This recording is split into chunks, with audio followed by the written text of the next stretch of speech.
Have you ever pulled into a parking spot and accidentally ruined someone's day? Well, I did, and I didn't actually know it until it was too late. So I have a story that makes me laugh and cringe every time I think about it. It starts with a butter container in a parking lot at a grocery store and ends with poop in some stranger's hair. I wish I could say I was kidding, but in this story, I wasn't the prankster, but I'm sure I was the punchline. So imagine a really hot, sticky summer day. I'm pulling into a grocery store, minding my own business, when I noticed a butter container at the end of the spot I wanted to park in. I didn't think much of it.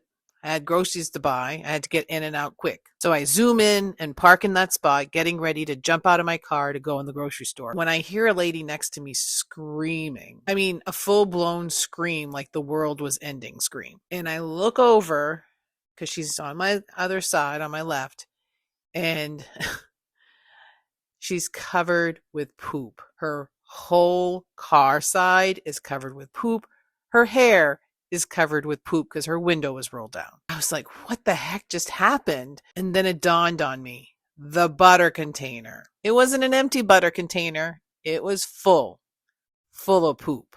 And of course, I had to hit it just right so that it hit right on the edge and that poop just flew across her car and all over her hair and everywhere. So of course I jumped out of my car. I was horrified and I kept offering to pay for her car wash. I was like, what can I do to help? This is awful. And the smell was so bad because it was so hot and steamy that day. And all she could say is, I need to find my husband, George. So she jumped out of her car, ran into the grocery store, and I kind of followed behind her.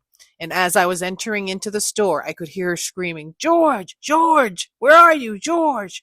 And at this point, I'm trying not to lose it, but the whole thing's starting to hit me as to what just happened. A few minutes later, as I was going to cash out, I saw her talking. I guess she found George, and she was telling him, it's in my hair, it's all over the side of the car, it's everywhere. And she was still freaking out, and George was like in disbelief, like, what's going on? And at this point, at the cashier, I just broke out. I was laughing hysterically. I couldn't help myself at this point because it really was like something to see. Couldn't help myself anymore. This was just too much. Not necessarily for her, but for me, it became quite humorous. I'm not sure who put that container at the end of that spot, but they definitely had a good prank. So to you, prankster, if you happen to be watching this video, you got us.